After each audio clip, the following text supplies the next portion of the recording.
Welcome to the podcast. We do recover with Jared Miller, your host. And I'm Dr. Terry Sellers, your co-host. This is a podcast about recovery from addiction. We want to talk about what successful recovery can look like. Brought to you by Steps Recovery Center, Rise Up Subs, and the St. George Hilton Garden Inn. We need some mics. It helps when you take it off mute, Donovan. Well, if you were the only one on mute, if that says anything. All right, welcome to episode 150. Today's title is Dirty Details of Drug Testing, Part 2. We have our buddy Anthony Provenza here with us to talk about some diagnostic drug testing stuff that's way out of my ballpark. So I'm glad that we got two smart guys. We got a scientist, Anthony, we got a doctor, Dr. Sellers. We got two smart guys? Two smart guys in the studio. Anthony and Donovan. And then you got one guy with a sexy beard. Ooh. That would be me. Wow. But speaking of sexy facial hair, I feel like we got to start this thing off by talking about this. With the last name like Provenza and a stash like that, Anthony. There it is in all its glory right there. That is a beauty. Rumor has it your wife loved that mustache. Is that true? True or false? That could not be further from the truth. She absolutely hated that mustache. I thought it was awesome. I wanted to keep it, but she hated it. I appreciate you letting me have some fun with that. I know when I first posted it, you're like, "Where did you find that thing?" That I love the picture though, man. It's epic. That stash is epic, dude. I think you should do it for Halloween and be like a cowboy or a mobster. That is the one place I can get away with doing a mustache, is if it's for Halloween, because my wife is all about Halloween and doing family-themed Halloween outfits and costumes. So that is probably the one place I can get away with it. So I love it. I love it. You know, Doc, speaking of that stash in his last name, I was joking around and I'm like, I'm going to start off with a joke and say you're wanted in 50 states and you're part of the mafia. And Anthony's response was, I do have mafia ties in my family. That's not too far off the truth for him, apparently. Provenza's got some guys. Don't mess with him, dude. Yeah, it's kind of interesting. Yeah, my family is all from southern Colorado. They immigrated from Sicily, and my grandpa and my great-grandfather worked underground coal mining, but there's definitely some documented stories in my family of mafia-related activity, bootlegging in cellars, during Prohibition for the mafia. So not a side of not something I'm proud of with my family, but it's definitely part of my genealogy. So it is what it is. It is what it is, right? Forget the podcast about drug testing. We got to get some of those stories. Well, right? I actually do have a question surrounding that. Where in southern Colorado? Have we discussed this? So do you know where Aguilar and Trinidad, Colorado is? Sure. Yep, right there. My family's from southern Colorado. Really? What part? Manassas. Manassas. It's southeast. Yeah. Is it out by Lamar, Lahaina? Yeah. Okay. Let's get a picture. I never would have thought of Southern Colorado being a mafia thing. It's just like the Tulsa TV show where they just like all of a sudden like, hey, we're going to take over the West. Yep. So I think it has to do with the professions they chose. So, my family, they were all miners back in Sicily. And so all the coal mines were in Colorado and some are in Utah. So Price, Utah, there's Provenzas in Utah and a lot of Sicilians in Price, Utah as well. So. Anthony, you know what the answer to Donovan's question was? The real answer should have been, I could tell you, but then I'd have to kill you. Yeah. Oh, I thought it was there is no mafia. You don't know what you're talking about. Yep. Either one of those. I deny all knowledge of anything mafia related. Well, should we get rocking and rolling? Okay, yeah. What do we got? Start off by showing our sponsors some love. We got some sponsors. Our first sponsor is, and our longtime sponsor, and our most wonderful sponsor, and whatever, is Steps Recovery Centers. And if you know this or not, Steps Recovery Centers is an adult substance abuse and mental health treatment provider. Steps Recovery Centers provides all level of care. They have a medical detox facility. They have multiple residential treatment centers, really basically from the top of Utah to the bottom of Utah. They cover all of Utah. And Steps is a beautiful place. Recovery starts with you, and at Steps Recovery Centers, there is always hope. Call them today. Their phone number is 1-801. You don't have to do the one anymore. Sorry, I'm old. 801-800-8142. That's 801-800-8142. Or you can visit their website at stepsrc.com to learn more. If you or a loved one is struggling with drug or alcohol abuse, give them a call. You crushed it, Doc. Crushed it. Thanks, I can read. Episode 150, part 1 is also brought to us by Rise Up Supplements. Rise Up Supplements is a nootropic line aimed at optimizing brain function and supporting mental health. They have 2 powerful blends. Mindful Mood helps decrease anxiety and enhance mood, while Mind Shift helps increase focus and optimize brain function. Place your order today at riseupsups.com. That's RISEUPS, ups.com. At checkout, punch in podcast 20 to save yourself 20% off. Sorry, I looked at Doc because I'm like, is he blowing into the mic? Can you hear me? I'm just breathing, but my mic's really close to my nose, so you can hear the exhale through the nasal cavity. Sorry, I'll back off when I breathe.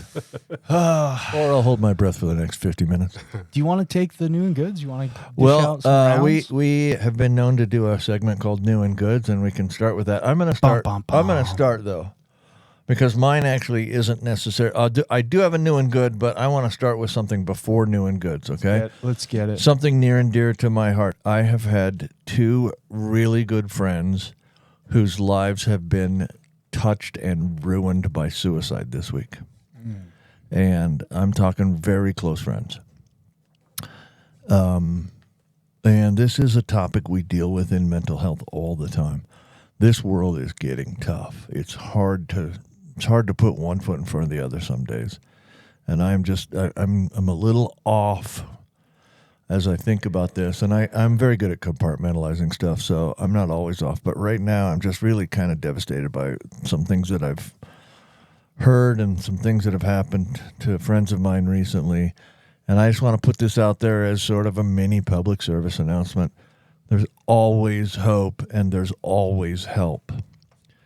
Well said. If everybody knows the number 911, you can call it. But there is a suicide hotline that is 988.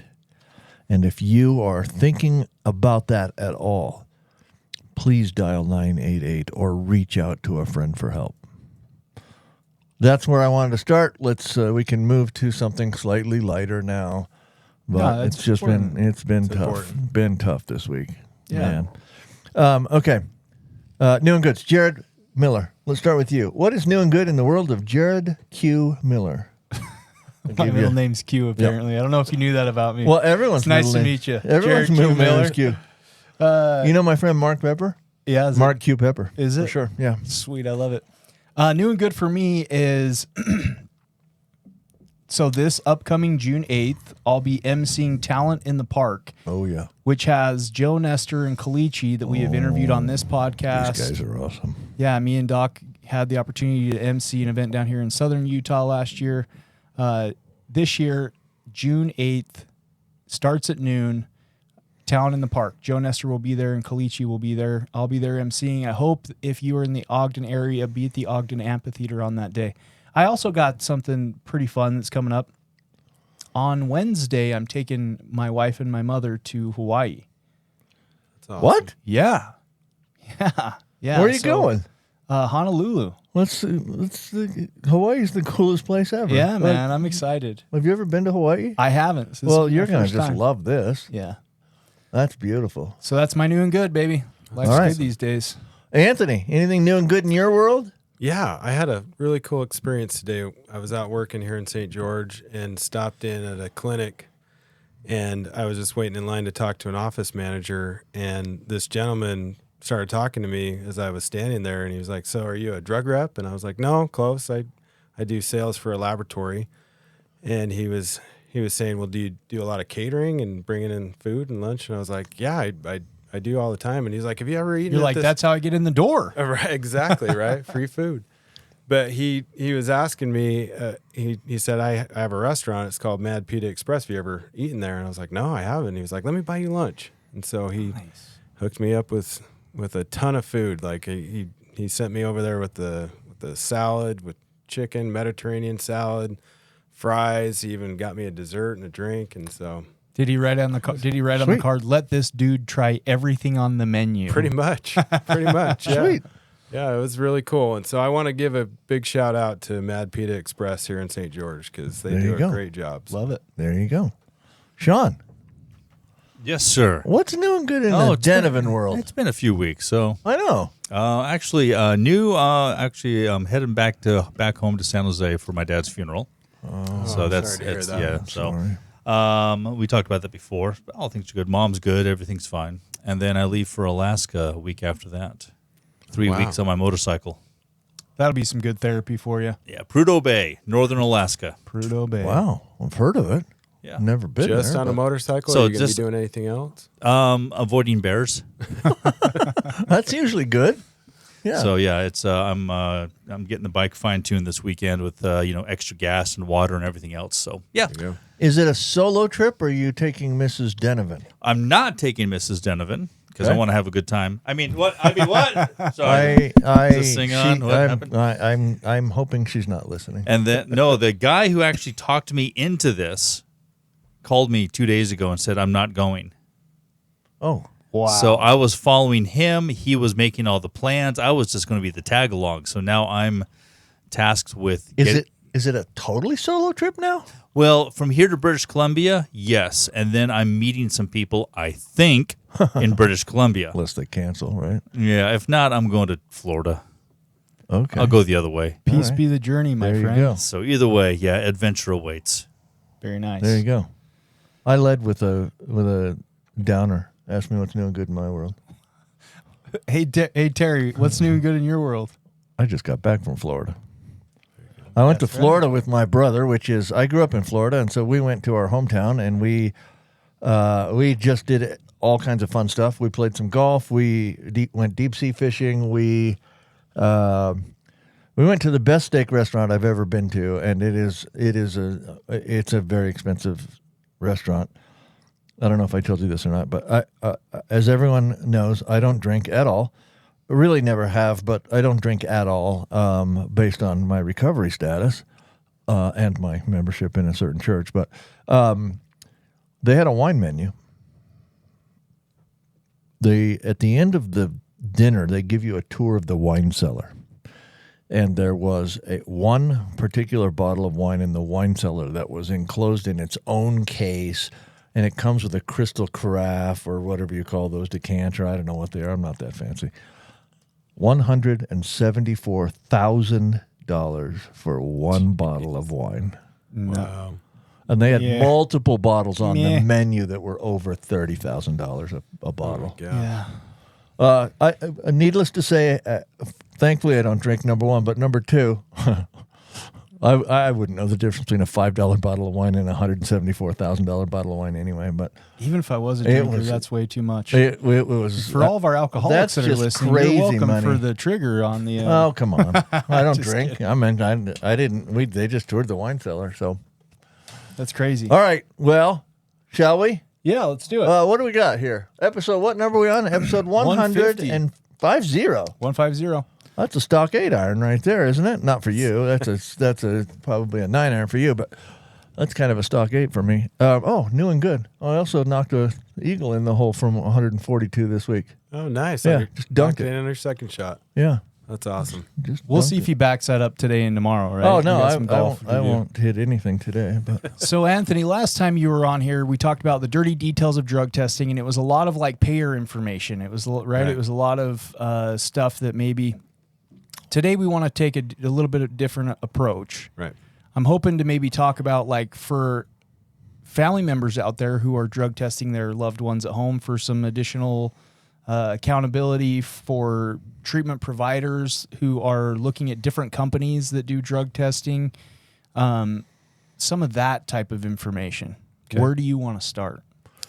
So you and I kind of talked about this before we started the podcast, but I think that testing for medication monitoring purposes is such an important thing. You know, we all have, I mean, Doc kind of mentioned it earlier with people being affected by mental illness. And, you know, I myself have been affected by mental illness in my family. I've got a brother who's bipolar, schizophrenic. And real quick, I can share a quick personal story about that. He's supposed to be on his medication, and somehow he got off of those. That he wasn't being monitored. So he has mental illness, but he's also he's got a learning disability. So he's able to live on his own just fine, but my mom wasn't able to regulate him on his medication, on his bipolar medication. So he got to where he wasn't taking it, and he ended up hurting my mom. And I won't go into the details of that, but he put her in the hospital. Oh, geez. Because of that. Yeah. And so typically with bipolar, it's extreme highs and extreme lows, right? And I'm sure Doc can share a little bit of light on this, but what's scary is when people are in that manic state, they can become aggressive. They can become violent, right? That's the depression. Sure. Most of the time it's not wanting to get out of bed. It's loss of interest in things, but yeah, that manic state, boy, they can be. Yeah. So much of urine drug testing, I think, is looked at as punitive, right? Like, we're going to make sure that you're not on anything illicit. But the other side of it is, hey, are they compliant with their medications for their mental health? I think that's just as important, right? Because if they're not taking their bipolar, schizophrenic medication, could they be violent? Could they hurt somebody? Could they hurt themselves? Danger to self, danger Absolutely. to others. Yeah. So interesting point that I didn't realize we were going to start this direction, but I like the direction a little bit. Many people who have certain mental health conditions don't like their medications, particularly those who are psychotic. Antipsychotics have a lot of side effects, and they make people not feel that great. And so that's a difficult thing. Trying to keep them on that is difficult. And then bipolar is another one. Like bipolar patients, most of the bipolar patients, they're more dangerous when they're manic. Yep. But they themselves kind of like the manic phase. like They the mania. feel good. Like they feel like they can accomplish all kinds of stuff, and they stay up all night cleaning the house and doing all kind of stuff like that. It's and like so being on meth, except for it's no meth. it's a little bit like being on meth, except you're not on meth. Exactly. But they like how that feels. And so one of the things that you have to medicate bipolar because of that, because they're more dangerous in the manic phase than they are in the depressive phase. But in the depressive phase, they're dangerous to themselves. Right. In the manic phase, they can be dangerous to themselves and others.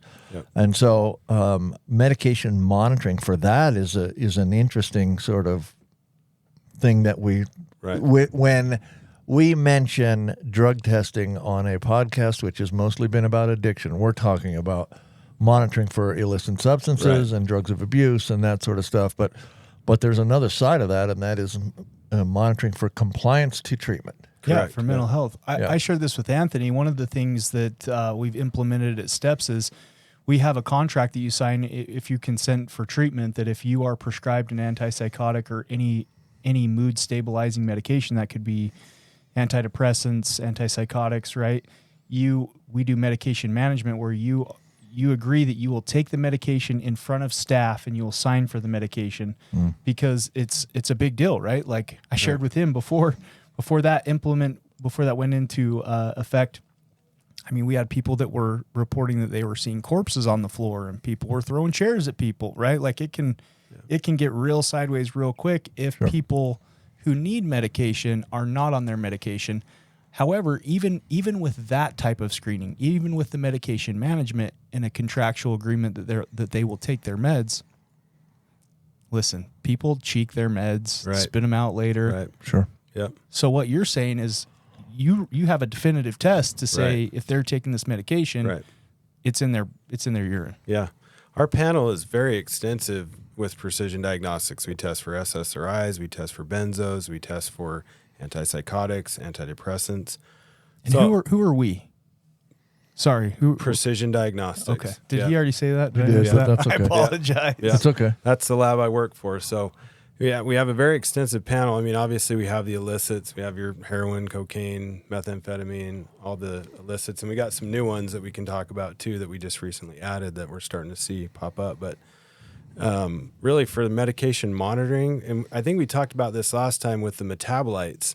One thing that you don't get with like a point of care cup is you don't get the metabolites, right? You just get positive or negative for that drug class. Whereas with a definitive, a confirmation test, a send out test, I know we talked about the nomenclature. There's a bunch of different terminology for that, but for an LCMS confirmation test, you're getting the metabolites. So as those meds go through the body, they go through the kidneys, they metabolize into different things. You're seeing that they're taking it on a regular basis and not just the morning of or possibly pill shaving. We talked about that last time. So that's important for like clinics to know and family members who are monitoring their loved ones, right? Yeah, I just think about my brother. Like if he would have had a provider that would have done a toxicology test on him to make sure he was taking his meds, he would have saw like he's not taking his meds, and he could have made my mom aware of that, and she could have and especially with mental health meds. There's injectable mental health meds to take that factor out of it. Sure. People with mental disabilities, maybe that's a good option for them, so they're not relying on remembering to take it. The tough thing about, and I'm sure, again, Doc can speak to this, in my experience, the tough thing about an injectable form of a mental health med is if you don't know how they're going to react to it, once it's on board, that ship has sailed. The only problem is, so the solution to that, I think, very rarely there's lots of injectable antipsychotics now. There's injectable there's injectable medication-assisted treatment stuff. But rarely do you lead with that. Usually you'll start somebody on a tablet of it for a week or so to make sure they're not going to have because you're right. If you lead with there's 3-month injectable stuff now. If you lead with a 3-month injection of something that really makes somebody feel terrible, they're going to feel terrible for 3 weeks. True. So you usually can get around that by giving them a few days worth of a medication in a pill form, and then you go with the injectable. The injectable does stop the problem of compliance, and a lot of compliance is voluntarily, like people don't want to take them, but sometimes people just forget. People are, good point. Right. Particularly people with mental health issues. Sometimes they got so much stuff going in their life, and some of it might be mental health issues, but they got so much going in their life that they forget to take their meds, and you can monitor that through drug testing monitoring for sure. I'm glad you said that, because one of the sure signs of mental health struggles and problems is your average daily living capabilities, right? Are they poor, average? Right. And part of that is your average daily living is waking up, taking meds, and some of those you got to take multiple times a day. Some of those mood stabilizers, they don't have like an extended release. There's plenty of studies in the literature showing that a med that you take 4 times a day is not complied with as often as a med that you take once a day. Or twice a day, or whatever it is. That, if you have somebody who's struggling to get up and brush their teeth and comb their hair and put on their shoes and make it out the door, the odds of them remembering to take their medication is not as good, right? For sure. Yeah, it's a great point. Yeah. Great point. Yeah. So they have worked towards in medications. They have worked towards single day dosing as much as possible. There's now all kinds of medications that used to be multiple time dosing that they have single day dosing in now. For example, a Wellbutrin always used to be taken twice a day. And in recent years, there's now a Wellbutrin XL, which you take once a day.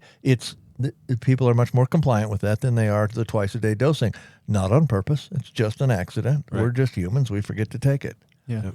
So I like that we're starting out. This feels good, right? Yep. Because that is a big, I feel like a big part of that people don't think about. A big part of this whole thing that people don't think about is it's not always like, we're going to catch you. Yeah, it's sometimes not a punitive thing. Yeah, yep. Sometimes it's like, let's make sure, like I know for sure when it comes to mental health, a lot of physicians will get a level of like lithium for people that are on for bipolar, schizophrenia. That's a common medication I see prescribed is lithium carbonate.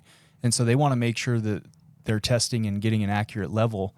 How is it metabolizing in the body? Do we need to do a second dose? All that type of stuff. And this could help with that, right? For sure. Yep.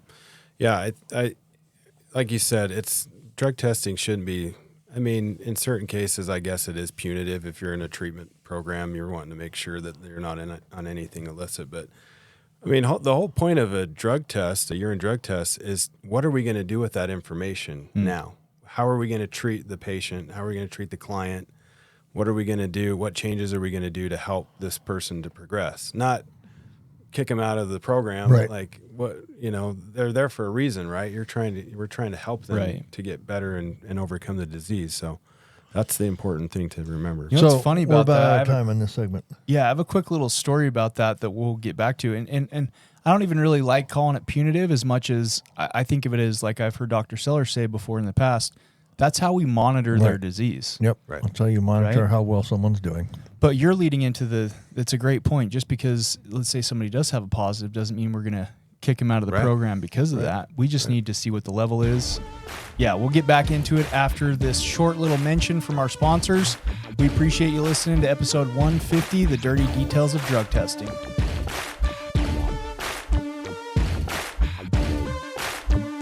You are listening to We Do Recover with Jared Miller and co-hosted by Dr. Terry Sellers. We'll be right back after this short break with more of We Do Recover with Jared Miller. Brought to you by Steps Recovery Center, Rise Up Subs in the St. George Hilton Garden Inn.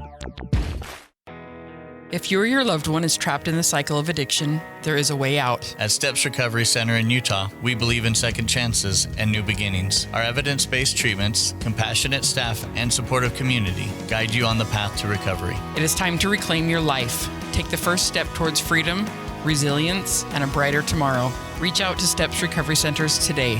Recovery starts with you, and at Steps, there is always hope. Call us or visit our website to learn more.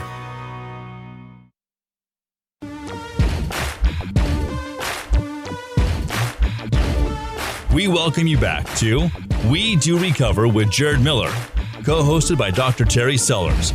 Brought to you by Steps Recovery Center, Rise Up Subs in the St. George Hilton Garden Inn. And now with part 2 of our podcast, Jared Miller and Dr. Terry Sellers. All right, welcome back, everybody. It is We Do Recover with Jared Miller. It's episode number 150, and we're here with our guest, Anthony Provenza, talking about drug testing. What'd you call it? The dirty details of drug testing. Oh, thank you. I hope that some providers and treatment centers listen to this episode and, consider some of the stuff we're talking about. I feel like that's our target audience today, right? All right, but before we get back to our discussion, the second half of this podcast is sponsored by the Hilton Garden Inn. At the Hilton Garden Inn, are you staying at the Hilton Garden Inn? I am. Lovely, isn't it? It's great. Yeah, it's always sunny and bright at the Hilton Garden Inn, and if you happen to be traveling through southern Utah, give them a Google search. Just type in Hilton Garden Inn. And Hilton Garden Inn has, it's a lovely hotel. Rooms are big. Amenities are great. The hot tub and the pool are fantastic. They have a great workout room. The food's actually good. And I don't mean to say actually because that means it sounds like you don't believe it. But the food is good and the staff is super friendly. Yep. So if you happen to need a place to stay in southern Utah, give Hilton Garden Inn a shot at your business. All right, back to what we were talking about. So I want to go into just really briefly because so you can talk about there's sort of two separate issues here. And one is mental health and one is substance abuse. The podcast is mostly about substance abuse, but along the lines of what we were talking about, it's important to monitor that someone who is taking a medically assisted treatment medication, such as buprenorphine, Subutex, Suboxone, Vivitrol, naltrexone, it's important to know they're taking those medications. We're not just trying to nab you and find that you snuck some illicit substance once. We're trying to make sure you're compliant with your treatment. And so part of drug monitoring is you want to see buprenorphine, you want to see the metabolites, norbuprenorphine or naloxone, whatever in the system to make sure that they're taking what they're supposed to be taking. So this is a critical issue for people that are treating people with substance abuse. Absolutely. Sure. And Anthony hit on the point of, the punitive thing. And we talked about, instead of thinking of it that way, think about it as like monitoring somebody's disease.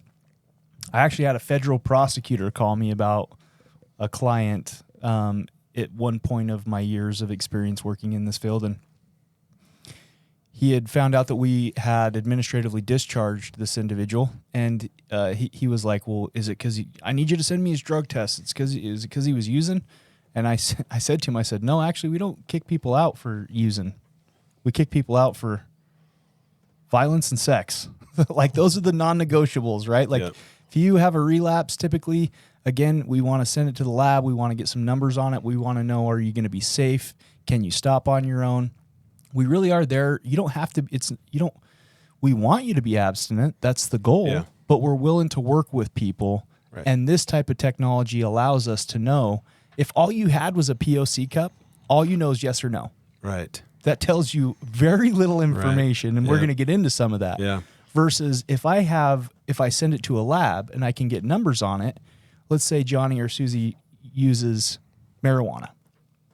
Marijuana can stay in a POC cup positive for up to a month. Right.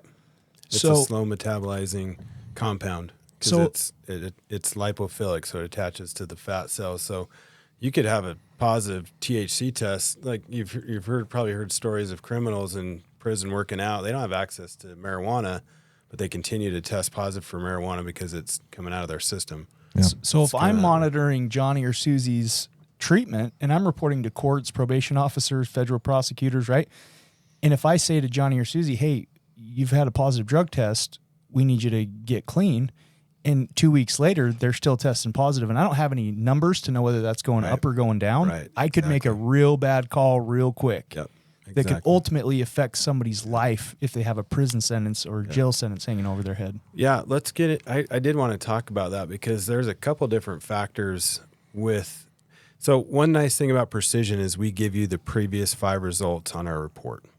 So if somebody tests positive, like you were saying, for a certain substance, the next time you drug test them, you'll see that you should see that level going down. Right. Now, there's a couple factors involved with that. So we also do what's called a creatinine normalized value. So we take into account the hydration of the client or the patient. So if a patient's really dehydrated, that level is going to be higher, right? Right. Yeah. And so we factor that in. And so that's another nice benefit of using Precision is you would see that creatinine normalized value. So you can see that either going down or no, it's not going down and it's staying level or going up. I mean, you know they're using. So wait, for the non-medical audience, what you're saying, let me make sure that I understand it even. Yeah, let me What you're explain saying is if a person's dehydrated, their level of whatever it is in their system, everything is going to be elevated because there's less water. And so when you give us a creatinine normalized value, right, you're giving us what they would be if they were properly hydrated, basically. Correct. Yeah, it normalizes that value. So when I talk to clients and providers about creatinine normalized value, I do kind of an imagery of, say you got a packet of Kool-Aid, right? And if you put that packet of Kool-Aid in a gallon of water versus a cup of water, in a cup it's going to be super concentrated, It's going to be right? some heavy-duty Kool-Aid. It's the same amount of meds, right? It's the same amount of compound. Right. But if you put it in a gallon of Kool-Aid or a gallon of water, it's going to be a lot more dilute than in a cup. Right. And so that's what the creatinine normalized value does and helps providers to be able to see that. Which is super important because, like, we're talking, this could be the difference in people's lives and deaths, right? I had an individual at some point in time in my treatment experience who was at the day treatment level of care. This individual hadn't drank in over a month. We were requesting a higher level of care because of some of the behaviors that we were seeing, right? Ultimately, the insurance company denies it. It goes to what's called a peer-to-peer, right? And one of the things that I was able to talk to the insurance company physician about is, okay, this individual hasn't drank in a month, but look at her benzo numbers. They've gone up. Mm-hmm. So yeah, she doesn't have alcohol in her system, but we're requesting a higher level of care because she is actually switched addictions and now she's using benzodiazepines, which is scary because you could, right? Like you can have seizures, right, Doc? Like that's some of the scary stuff is alcohol and benzos. Yep. And so it's really nice to have this information and the numbers and to make sure the creatinine level's accurate so that you can paint a very realistic picture. Right. That's a great point. So the urine drug test reports, they paint a picture. That's a great illustration because, without all that information, you really don't get an idea of what's going on with the patient. You guys, as clinicians and as therapists, you can kind of gauge people's behavior, but to get the full picture, you have to have that urine drug test to see what's going on. And I don't think we would have got the additional higher level of care had we not had that proof. Right. Right? Because outside of that, it's just your observations, right, which means something, but it's not as tangible as numbers. Yeah. It's hard. It's like I said on the last podcast, the mass spec, the instruments, they don't lie, right? It's a direct measurement of that substance in their body. So let me ask you a question that you may have a direction you want to go, and we can go. This is going to be a fairly brief question, I think, but when you talk to people who suffer with substance abuse and they're still using, they're trying to figure out ways to pass their drug tests, right? So they're coming up with all these things. They're getting on the internet and getting substances that, and they're diluting like crazy, and they're, and they've got all these things, and they're dumping toilet water in the cup, and all of these things, right? And so that leads to about 20 questions, actually. But what I really wanted to go towards was, how do you know that that's a human sample out of a human being? How do you guys? That's a great question. So we do a validity test at our lab. So we check for 4 different things with validity. So we test for creatinine levels. So we talked about that creatinine normalized result, but we also check for creatinine levels. So creatinine's a protein excreted in the urine. It measures hydration. So if it's essentially a measure of kidney function. Right. Yep. So if you have high levels of creatinine, it could be dehydrated. If they're low, it could be they're overhydrating, or maybe they might have diluted, right? Right. So you've got that test that we do. We also do specific gravity. So I kind of look at those 2 tests together, creatinine and specific gravity. So the closer you are to 1, that's water. Closer you are to water, right? Yep. So I can't remember what the reference ranges are for specific gravity. It's like I think it's 1.1. Yeah, maybe 1.0 something. No, it's a 1.0 number. You're right. Yeah. It's a 1.005, I think, all the way up to 1.1, maybe. 1.035. 035. Yeah. Okay. I love that Anthony has all this paperwork. He's got We haven't gotten to probably one sheet of it yet, but he's prepared. Boy. No, we're talking about this right now. Yeah, Okay. so this is perfect. So specific gravity, we talked about that. Okay. We also test for pH. Okay. So typical pH of urine's around 6 to 7. Mm-hmm. So if you have a really high pH, like 9 or 10, maybe they added bleach to their specimen. Some The sort old of dip the thumb and hold the cup and pee on Right. your thumb. Pee on your thumb. Yeah. That might have been one I knew of. No? You're unbelievable. Right. And You're then unbelievable. the last test that we do is called oxidant. So if there's any additive or adulterants that they're adding. So with those 4 tests, What would toilet water be? Because the females be dipping their cups when they're dirty, right? you'd have a flag for creatinine. So Oh, if you yeah, took yeah. Toilet water specific wouldn't have gravity, any yeah. creatinine So in it, diluted. and the specific gravity Yep. would be closer to 1. Yep, it would flag on Be both low. those indicators. Yep. The toilet water thing is for point of care cups, right? People Yeah. dip the cup Yeah, in you're right. water first. It starts to Triggers, run up the yeah. thing, and they get a negative test, and then they can dump the water out and pee in the cup. Yeah, that's Yeah. the interesting That's- thing about point of care cups is you can activate those strips. You could spit in a point Right. of care cup Right. and it'll activate those strips. Right. You And could have everything in your system. You could have meth, cocaine, heroin in your system. You go to Well, you if avoid- you've got that in So- your system, so listen, don't spit in the cup. I have- Dip, but I it's dip- not going to test dip the cup. positive because those strips have already activated. I actually right? have a Right. really great story about this. So, one of my many attempts at recovery that were half-hearted attempts, I had a significant other, a girlfriend at the time, who she knew, right? Like she saw kind of my behaviors and the sweatiness, and so she comes to me and she says, hands me a drug test that's like a point of care cup. Only it was the dip test, and she said, I want you to go in the bathroom and pee and bring it out, and I'm gonna test it. Yeah. Well, I went in the bathroom and I filled that thing full of water. Right. Right. Right. Like no, I'm not using it all. It's that easy to beat. You know what I mean? She Yeah. wasn't going to go in the bathroom with me and watch me. No. Right. So I went in, closed the door, turned the faucet on, acted like I was doing the thing, flushed the toilet. So you're right. It tells you very little. Right. Yeah, that's the I mean, like I said on the last podcast, the point of care cups, they have their purpose because they're cheap, they're fast, they're quick. But if you're basing your clinical decisions on a point of care cup, something that's wrong half the time, it could be a problem, right? You're flying pretty blind. You just have to come Is up. it half? Well, it says right on the package insert that they could be wrong 46% of the time. Really? And so, either with a false positive or false negative level. And So, do you want to spend a couple of minutes on that? False positive, false Yeah. negative? Yeah. Didn't you have a piece yeah, of look paper? at this. Look at this. Let me ask you a couple of questions along those lines then. So there's 2 types of tests. There is a screening test, Yep. which essentially is a point of care cup in this Yep. realm, and then there's a diagnostic test. Yep. Okay, and the difference between a screening test and a diagnostic test is multiple fold. But diagnostic or screening tests have to be cheap. Right. They have to be quick and easy to Yep. administer. Yep. Do you want to, with the screening test, pick up everyone who has the disease you're looking for or the substance you're looking for, Right. whatever it is. In doing so, you're going to pick up some people that didn't use the substance you're looking for. Right. And that's the definition, right, of a screening test, one that Right. can be quickly and easily done. It's going to pick up every case of someone who's used, but it's also going to maybe pick up some people that didn't use and say they did. Right. Which is why we don't make any decisions, why we should never, I'm not saying we don't, we should never make any decisions on point-of-care cups. Right. The only decision on a point-of-care cup is Send it to the Send it lab. to- confirmation. let's do the diagnostic Right. test. Yep. Right? Yeah, that's a great point. I mean, with the point of care cup, the goal is, or the hope is, that you catch that and then you can send it off for confirmation. But like I said, that's the deficit, or that's the downside to a point of care cup. Those cutoff levels are so much higher. Like on that sheet right there. Yeah, he was talking to me about this before. This is crazy. This is going to blow your mind. Go ahead, Anthony. Yeah, look at the.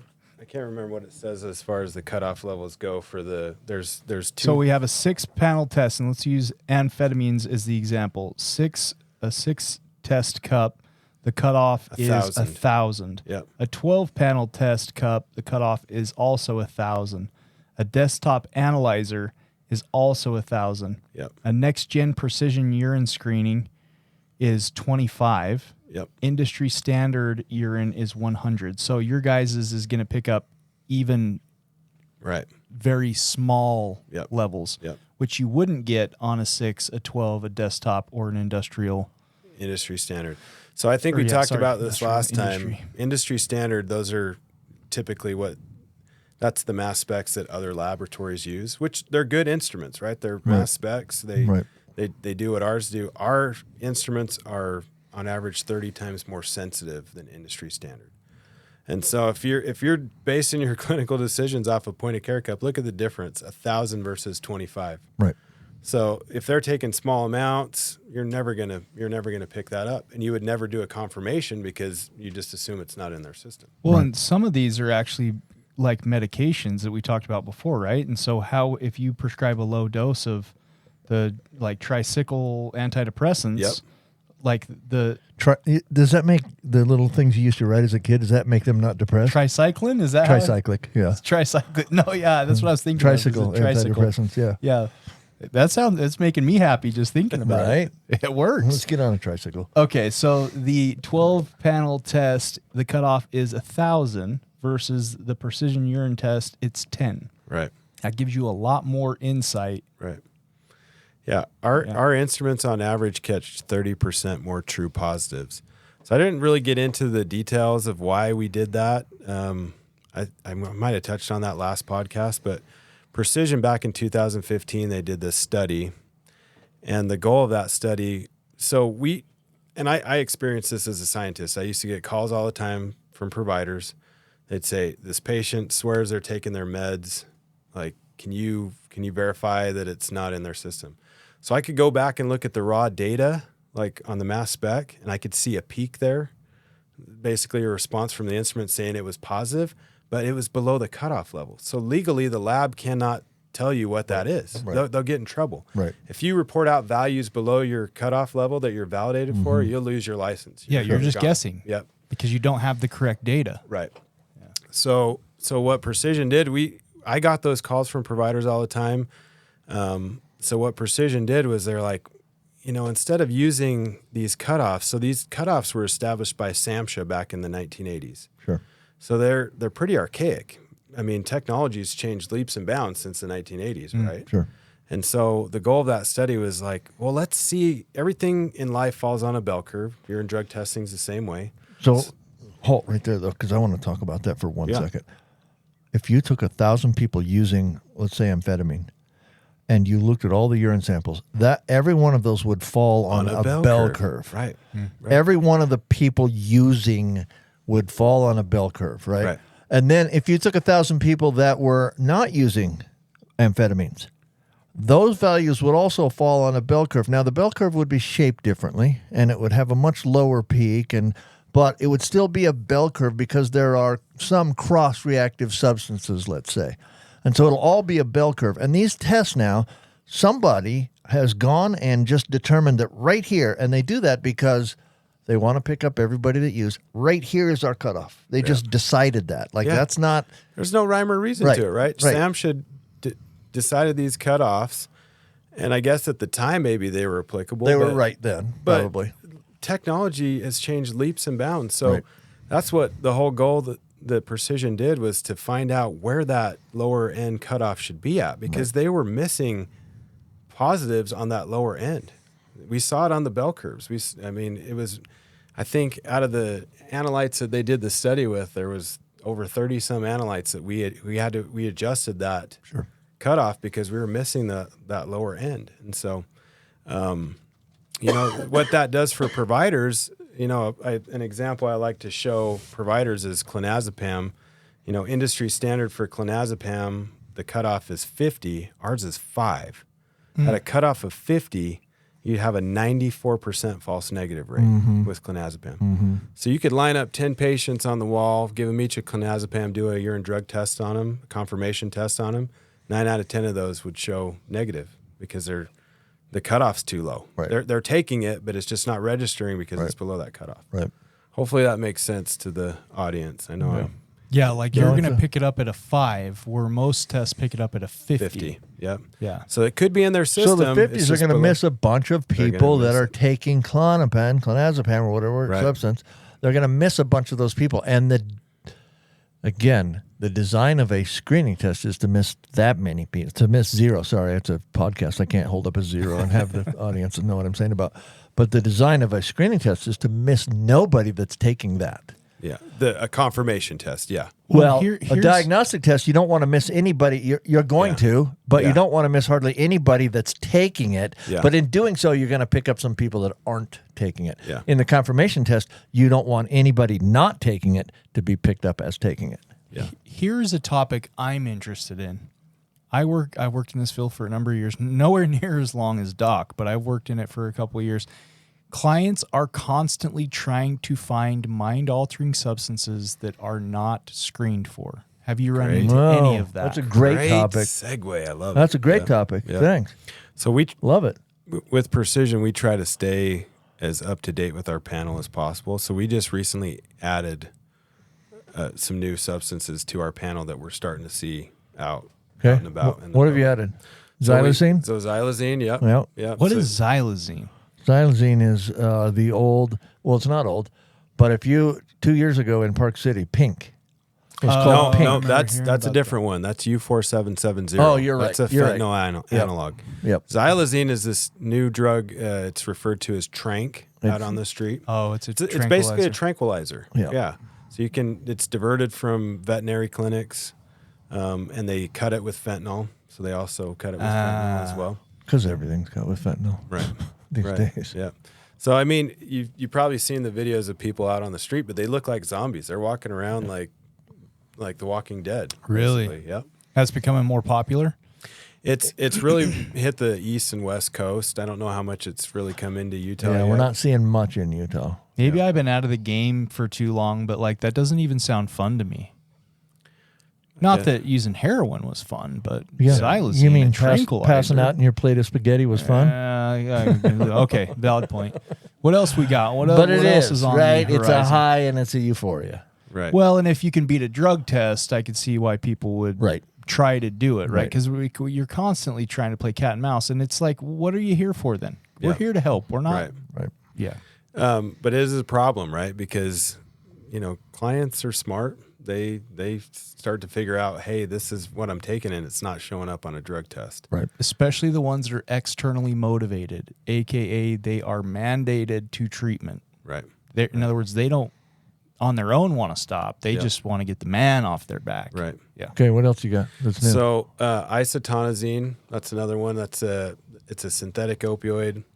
It's 2.5 times more potent than hydromorphone. Oh, geez. You guys test for that. And slightly more potent than fentanyl, which is scary. Geez. What? Yeah. Yep. Which is killing tons of people. Yep. Never been approved for medical use and is being sourced from China. That's usually where we get all the crap from. Where we get most of our fentanyl. Yep. Well, that's not true. West of the Mississippi, we get it from Mexico. What are we seeing in Utah that is not really on the radar? So tianeptine, that's the next one I was going to talk about. That's starting to show up. So that's referred to as gas station heroin. It's a tricyclic antidepressant. We just recently added that on our panel, and we have seen that start showing up at some of the treatment centers we're servicing. Really? Mm-hmm. Why, Doc? I don't know that I've seen a case of this, but what do you mean why? It binds to me opiate receptors. That's why. Yep. Oh, so it acts as like a little opiate? bit. Yeah. So kind of like kratom. Sure. Okay. Sure. Not like kratom, but it's got that same effect. Some that similar euphoric effects effect. for sure. Yep. Right. Yep. Again, always trying to find ways, right? Yeah. Yep. That's it. And then the last one we added was etzolam. It's a benzo analog. Sounds like a benzo. Yeah. Yep. The thing that Not is seen that crazy to either. me is some of these that are coming around that people are trying to use to get to, be on the down low sound more scary than just the old fashioned stuff. Well, it's that one that was more greater potent than fix, yeah. fentanyl. It's going to be scarier than anything old fashioned. Right. For sure. Yep. Anthony, we've got about 30 seconds left here. How do people get a hold of you, and how do people get a hold of Precision? So you can get a hold of me. I'll put my email up. It's just anthony.provenza@precisiondxlabs.com. And I can put my cell phone up too, but if Go ahead. there's any, so it's 801-319-9751 is my cell. But yeah, any treatment centers that are listening out there, any providers, no pressure to switch. Just want to share the information. And have a conversation. Absolutely. Hey, thanks everybody. Episode 150, We Do Recover with Jared Miller. I'm Dr. Terry Sellers. Anthony Provenza has been with us. Our host is Jared Miller. Let's go golf. All right. Thank you for joining us today on We Do Recover with Jared Miller. Help us spread our message of hope. Like, comment, and share.